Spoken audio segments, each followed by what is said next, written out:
Hi friends, எல்லாரும் எப்படி இருக்கீங்க? நல்லா சேஃபா பத்திரமா வீட்ல இருப்பீங்கன்னு நினைக்கிறேன். அந்த ஹோப்போட நம்ம இன்னைக்கு வீடியோக்குள்ள போறோம். இன்னைக்கு நான் செய்ய போறது ஒரு சூப்பரான ரெசிபிங்க. எஸ், மசாலா பூரி. அதுதான் நம்ம ஊர்ல வந்து பானிபூரின்னு சில இடத்துல சொல்வாங்க, மசாலா பூரின்னு சொல்வாங்க. எனக்குலாம் பானிபூரி தெரியறதுக்கு முன்னாடி எனக்கு தெரிஞ்சது வந்து மசாலா பூரி தான் நான் பானிபூரி நினைச்சிட்டு இருந்தேன். பட் ஆக்சுவலா நான் நார்த் இந்தியா போயிட்டு பானிபூரி சாப்பிடணும் போல இருக்குன்னு சாப்பிடும்போது தான் தெரிஞ்சிச்சு பானிபூரி வேறு மசாலா பூரி வேறு அப்படின்னு சொல்லிட்டு. ஸோ எனக்கு ரொம்ப ஃபேவரட்டான அந்த ரெசிபியை தான் நான் இன்றைக்கி உங்களுக்கு செஞ்சு காட்ட போகிறேன். ஸோ இதை நீங்கள் வீட்லேயும் செஞ்சு என்ஜாய் பண்ணலாம். சரி, வாங்க நம்ம வீடியோக்குள்ளே போகலாம். ஸோ இதுக்கு பார்த்தோன்னா நான் வந்துட்டு கொஞ்சம் வேக வைக்க வேண்டியது இருக்குது.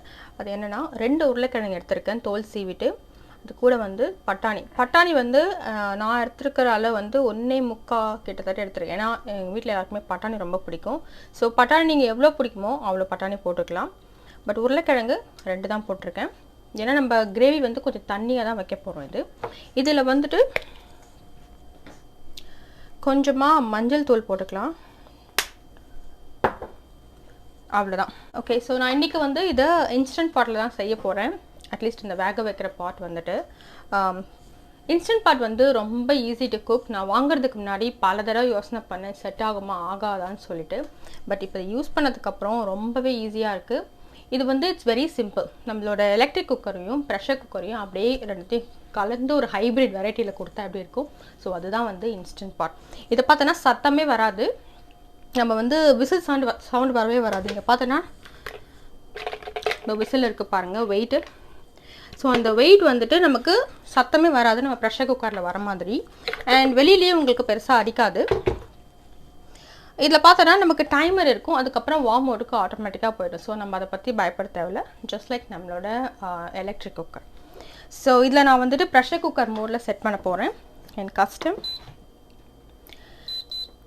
ஜஸ்ட் உருளைக்கிழங்கு அண்ட் ஊற வச்ச பட்டாணி தான். பட்டாணியை ஊற வைக்க மறந்துடாதீங்க.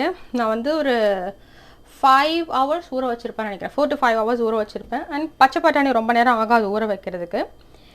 அண்ட் 20 minutes ஹையில் ஸ்டார்ட். ஸோ இப்போ பார்த்தோன்னா அது ப்ரீ ஹீட் ஆகும். அதுக்கப்புறம் குக்கிங் மோடு இது வந்து வார்ம் மோடில் போயிடும். ஸோ இதுவெல்லாம் பார்த்தீங்கன்னா குக்கரில் இருக்கிற மாதிரியே ஒரு கேஸ்கட் இருக்கா. ஸோ இதுதான் வந்து நமக்கு ரொம்ப இம்பார்ட்டன்ட். இது வந்து நம்ம எப்பவுமே போடுறதுக்கு முன்னாடி இந்த வளையத்தில் இது கரெக்டாக வந்து பொருந்திருக்கா அப்படின்றத பார்த்துட்டு தான் வந்து நம்ம வைக்கணும். அவ்வளோதான், இது வந்து லாக் ஆகிடுச்சு இப்போது.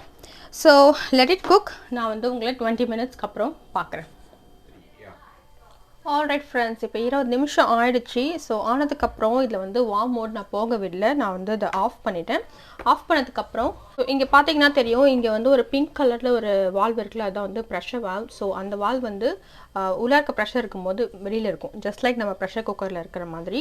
ஸோ இங்கே இருக்கிறது வந்து வெண்ட், அதுக்கப்புறம் வந்து சீலிங். ஸோ இப்போ அது ஆட்டோமேட்டிக்காக அது சீலிங்கில் தான் இருக்கும், ஏன்னா ப்ரெஷர் வந்து சீல் பண்ணிவிடும். இப்போ நான் வந்து அதை வெண்ட்டுக்கு மாற்ற போகிறேன். வெண்ட்டுக்கு மாற்றினா ப்ரெஷர் வந்து ரிலீஸ் ஆகிடும் குயிக்காக. இப்போ பாருங்கள், ரொம்ப அர்ஜென்ட்டாக இருக்கிறோன்னா இந்த மாதிரி நம்ம ப்ரெஷருக்காக வெயிட் பண்ண முடியாது. ஏன்னா என்னோடய டின்னர் டைம் வந்து யூஸ்வலாக 6:30. இன்றைக்கி கொஞ்சம் லேட் ஆகும் போல் தெரிகிறது. ஸோ அதனால் நான் வந்து குயிக்காக இதை வந்து வெண்ட் பண்ணிடுறேன். ஸோ இப்போது என்னோடய ப்ரெஷர் எல்லாம் வந்து ரிலீஸ் ஆகிடுச்சு. ரிலீஸ் ஆனதுக்கப்புறம் அந்த பிங்க் வால்வ் வந்துட்டு கீழே இறங்கிடும். நின்ன உடனே இந்த பிங்க் கலரில் இருக்கிற வால்வ் வந்து கீழே இறங்கிடுச்சு. ஸோ இப்போ it's all ready to open.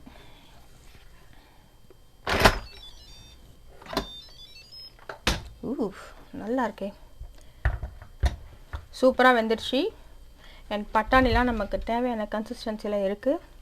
So இப்போ நம்ம உருளைக்கிழங்க லைட்டாக மசிச்சு விட்டுற வேண்டியது தான். ஸோ நம்ம யூஸ்வலாக வந்து குருமா தேவையானா நம்ம வந்து உருளைக்கிழங்கு மசிக்க தேவையில்லை. பட் இதில் வந்து நம்ம மசாலா பூரி நம்ம சாப்பிடும்போது பார்த்துருப்போம், எங்கேயுமே நம்ம உருளைக்கிழங்கே தெரியாது கண்ணுக்கு. ஸோ அதனால் நான் உருளைக்கிழங்கு மட்டும் மசிக்கிறேன். ஏன்னா பட்டாணி அது அப்படியே குறைன்னு அப்படியே இருக்கலாம், தப்பில்லை.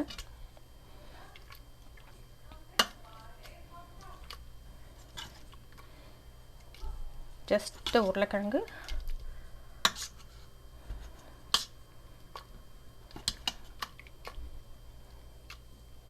ஸோ இப்போ வந்து நம்ம இதை வந்து நம்ம இப்போ அப்படியே ஓரமாக எடுத்து வச்சிடலாம். நம்ம இப்போ கொஞ்சம் தாளிப்புலாம் செஞ்சுட்டு அதுக்கப்புறம் தான் நம்ம இதை அதில் ஊற்ற போகிறோம். ஆஸ் யூஷுவல் நம்ம குருமாலாம் செய்கிற மாதிரி. ஸோ அதுக்காக நான் வந்து இங்கே இந்த பிளேட்டில் வந்துட்டு எல்லாத்தையும் கட் பண்ணி நீட்டாக வச்சுருக்கேன் உங்களுக்கு காமிக்கிறதுக்காக. ஸோ வந்து ஒரு சின்ன சைஸ் ஒரு வெங்காயம், அது கூட வந்து கொஞ்சம் வெங்காயத்தை விட பெருசாக இருக்கிற டொமேட்டோ, ஒரு வேளை இல்லைன்னா நீங்கள் 2 தக்காளியாக போட்டுக்கலாம்.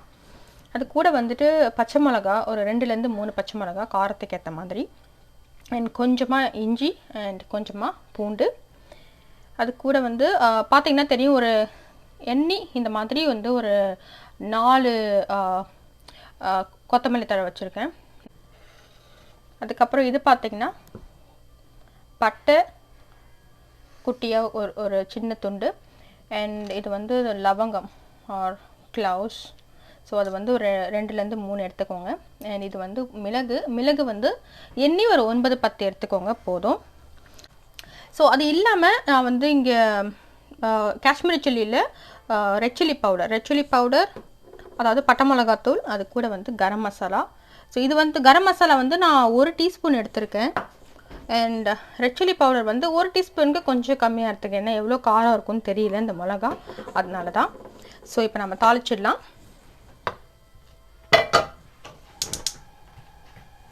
ஸோ இதில் வந்து நான் ஒரு 2 டேபிள் ஸ்பூன் அளவுக்கு எண்ணெய் விட்டுக்கிறேன். ஓகே, இப்போ எண்ணெய் கொஞ்சம் சூடாயிடுச்சு. அதில் வந்து நம்ம இப்போது கட் பண்ணி வச்சுருக்கிறது எல்லாத்தையும் போட்டு நம்ம வதக்க போகிறோம். Always start with onion followed by ginger garlic. அது கூட கொஞ்சம் பச்சை மிளகாய், தக்காளி. சில பேர் வந்து இதில் புதினா போடுவாங்க. ஸோ புதினா போட்டிங்கன்னா கிரேவியோட கலர் வந்து மாறிடும். ஸோ அதனால நான் அதில் புதினா போடல. அதாவது கொத்தமல்லி பார்த்தா நமக்கு ஃப்ளேவருக்கு தான் தேவை. ஸோ இந்த மாதிரி கம்மியாக போடுங்க கொத்தமல்லி தழை. இந்த லேசாக வதங்கின உடனே நம்ம மசாலாஸ் போட்டுடலாம். ஸோ இதுக்கு தேவையான சால்ட்டு நம்ம போட்டுடலாம்.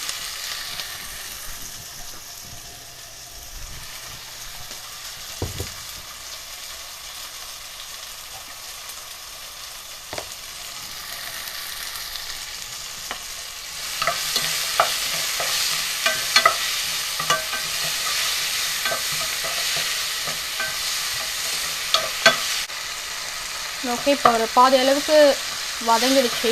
நம்ம இதில் வந்து கரம் மசாலா, சில்லி பவுடர் போட்டுடலாம். நான் வந்து இந்த மஞ்சள் தூள் போடல, ஏன்னா நம்ம இது வேக வச்சோம்ல பட்டாணி அண்ட் பொட்டேட்டோ, அதிலே வந்துட்டு நான் வந்து மஞ்சள் தூள் போட்டிருக்கிறதுனால இதில் போடல.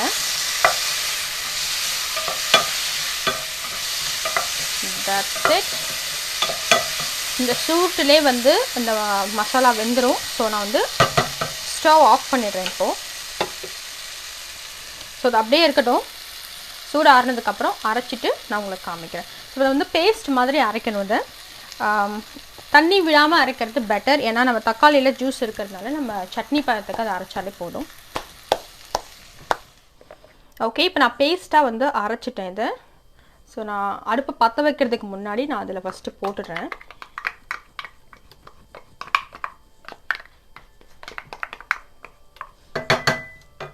Let it be. ஆட் பண்ணிக்கலாம். பயப்படாதீங்க, ஏன்னா நம்ம கட்டியாக அதை செய்ய போகிறதில்ல. தண்ணியான ஒரு கிரேவி மாதிரி தான் அது இருக்கும். இப்போ அடுப்பை பற்ற வச்சிடலாம்.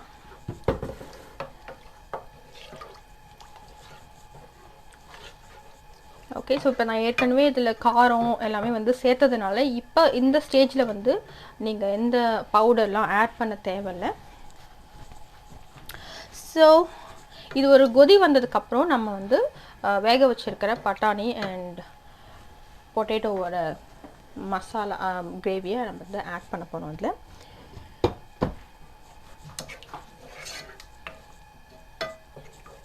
ரொம்ப சிம்பிள் இது.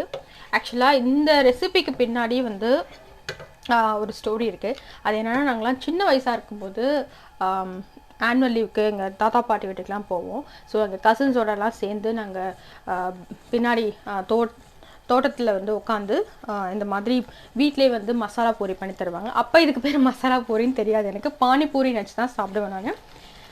ஸோ அதிலே வந்து வெங்காயம் போட்டு கொடுத்துட்டாங்க, கஸ்டமைஸ் பண்ணி தான் கொடுப்பாங்க. பட் அதிலே வந்து நாங்கள் நிறைய கதைலாம் பேசிக்கிட்டு அப்படியே சாப்பிட்டுக்கிட்டு நல்ல கதைலாம் சொல்லுவாங்க எங்கள் அத்தை. So it is got more memories. So நம்ம இதை வந்து கடையில் வாங்கி சாப்பிடலாம், okay. But once in a while நம்ம வீட்டிலே பண்ணி கொடுத்தோன்னா இது கொஞ்சம் ஹெல்த்தியாகவும் இருக்கும்.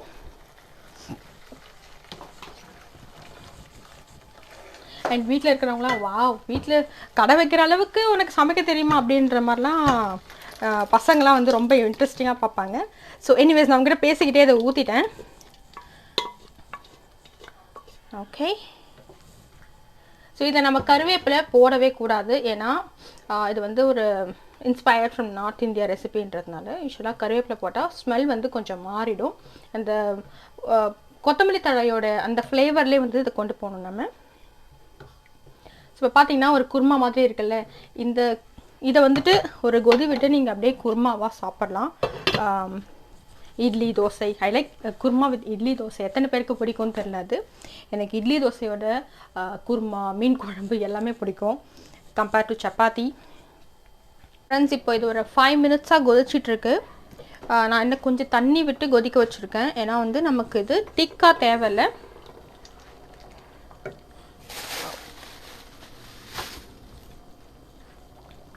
ஸோ இது நமக்கு வந்து இந்த கன்சிஸ்டன்சியில் ஒரு கிரேவி மாதிரி தான் நமக்கு கொடுப்பாங்கல்ல, அப்படியே எடுத்து மொண்டு ஊற்றி கொடுப்பாங்க. ஸோ அந்த மாதிரி ஒரு கன்சிஸ்டன்சியில் ரெடியாக இருக்குது. ஸோ இப்போ இதில் வந்து நம்ம வேறு எதுவுமே போட தேவையில்லை, ஜஸ்ட் நான் சால்ட் மட்டும் செக் பண்ணிக்கிறேன். ஸோ இதில் இருக்கிற நம்ம போட்டிருக்கிற அந்த கரம் மசாலா அண்ட் மிளகா பொடி, அது ரெண்டோட பச்சை வாசனை சூப்பராக போயிடுச்சு அண்ட் சூப்பரான கன்சிஸ்டன்சிலேயே வந்துடுச்சு இது. ஸோ இப்போ நான் வந்துட்டு இங்கே ஒரு பிளேட்டில் பார்த்தீங்கன்னா தெரியும், நான் வந்து ஆனியன், அதுக்கப்புறம் கொஞ்சமாக கேரட் கிரேட் பண்ணி வச்சுருக்கேன், அதுக்கப்புறம் வந்து கொத்தமல்லி தழை வந்து கொஞ்சமாக பொடியாக சாப் பண்ணி வச்சுருக்கேன். அண்ட் இது பார்த்தோன்னா நம்ம பானிபூரிக்கு யூஸ் பண்ணுற அந்த பூரி. ஸோ இதில் வந்து நான் ஹோல் வீட் ஃப்ளோர், அதுக்கப்புறம் இதில் வந்து கொஞ்சமாக மைதா அண்ட் ரவா, இது மூணும் சேர்த்து கொஞ்சம் லேஸாக அது லூஸாக இருக்கும். நம்ம சப்பாத்தி மாவு பதத்தில் பிசைஞ்சு வச்சுட்டோன்னா அந்த ரவா வந்துட்டு கொஞ்சம் நேரத்தில் அந்த மாய்ஸ்சர் எல்லாம் இழுத்துக்கிட்டு அது வந்து ரொம்ப ஒரு கொஞ்சம் ஹார்டாக இருக்கிற, ரொம்ப தண்ணி அதிகமாக இல்லாமல் பூரி மாவு மாதிரி ஒரு பதத்துக்கு வந்துடும். அதுக்கப்புறம் அதை எடுத்து நம்ம உருட்டிட்டு சின்னதாக நம்ம ஒரு சின்னதாக ஒரு கண்டெய்னர் வச்சு உங்களுக்கு எந்த சைஸில் வேணுமோ இந்த சைஸில் வேணாலும் கட் பண்ணிக்கலாம், இல்லை கொஞ்சம் பெருசாக போட்டு சாப்பிட்றனாலும் பண்ணிக்கலாம் அந்த மாதிரியும். ஸோ இப்போ நான் வந்து இதில் ஒரு 10 வச்சுருக்கேன். இதை வந்து நான் லைட்டாக நொறுக்கிடுறேன். ஸோ யூஸ்வலாக வந்து நம்ம வெளியிலேருந்து நம்ம வாங்கிட்டு வருவோம், நாங்கள் சின்னதாக இருக்கும் போதெல்லாம் அப்படி தான் சாப்பிட்டது. ஸோ வெளியிலேருந்து வாங்கிட்டு வந்துட்டு வீட்லேயும் பண்ணுவாங்க, பட் என்ன சொல்கிறது, அந்த டேஸ்ட் ஊட்டிக்கும் இல்லையா, அதனால் நாங்கள் வந்து அப்பப்போ வந்து மந்த்லி ஒன்ஸ் மந்த்லி டுவைஸ் வந்து பானிபூரி சாப்பிட்லான்னு சொல்லிட்டு ஆசைப்படுவோம். ஸோ அப்போ வந்து போயிட்டு பேக் பண்ணி வாங்கிட்டு வந்து இந்த மாதிரி ஒரு பவுலில் தான் வீட்டில் பண்ணுவோம். ஸோ நான் இப்போ அதே மாதிரியே பண்ணுறேன். ஸோ நான் லைட்டாக அதை நொறுக்கிறேன். எனக்கு வந்து இந்த பூரியாகவும் இருக்கணும், அதே சமயத்தில் நொறுங்கி போயிருக்கணும், அந்த மாதிரி தான் பிடிக்கும். Nostalgic memories.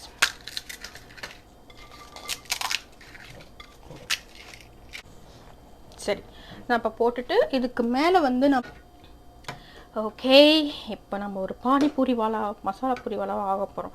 ஸோ இந்த கிரேவியை எடுத்து மேலே ஊற்ற போகிறேன். ஆஹா, நல்ல வாசனை அடிக்குது. எனக்கு எப்போவுமே வந்து அந்த பட்டாணி எத்தனை போடுறாங்கன்னு தான் நான் வந்து கவுண்ட் பண்ணிக்கிட்டே இருப்பேன். அதனால நான் செய்யும்போது எனக்கு பிடிச்ச மாதிரி பட்டாணி நிறைய போட்டு செஞ்சுருக்கேன். ஏன்னா யூஸ்வலாக வந்து கடையில் போடுறதுல 1-2 பட்டாணி தான் இருக்கும். இதுக்கு மேலே மலைசாரல் போல் இந்த வெங்காயம் அண்ட் கேரட், அது கூட கொஞ்சம் கொத்தமல்லி தழை. இது இல்லைன்னா எப்படி, இது கூட நீங்கள் வேணும்னா இதில் வேணும்னா நீங்கள் வந்துட்டு பொரி, அப்படி இல்லைன்னா வந்து கார்ன்ஃப்ளேக்ஸ் இதுவாக வைக்கும்ல வத்தல் மாதிரி, அந்த மாதிரி வத்தல் நீங்கள் வறுத்து கார்ன்ஃப்ளேக்ஸை கூட இதில் வந்து போடலாம். பட் அவ்வளோதான், ரெசிபி இஸ் ஓவர். சரி, ஆல் ரைட், இதுதான் நம்மளோட மசாலா பூரி நம்ம ஊர் ஸ்டைலில், பாண்டிச்சேரி ஸ்டைலில் உங்களுக்காக ஸோ நீங்களும் இதை ஃபேமிலியோடு செஞ்சு என்ஜாய் பண்ணுங்கள். நான் வேறு ஒரு இன்ட்ரெஸ்டிங் ரெசிபியோட உங்களை திரும்பவும் மீட் பண்ணுறேன். பாய் அண்ட் டேக் கேர்.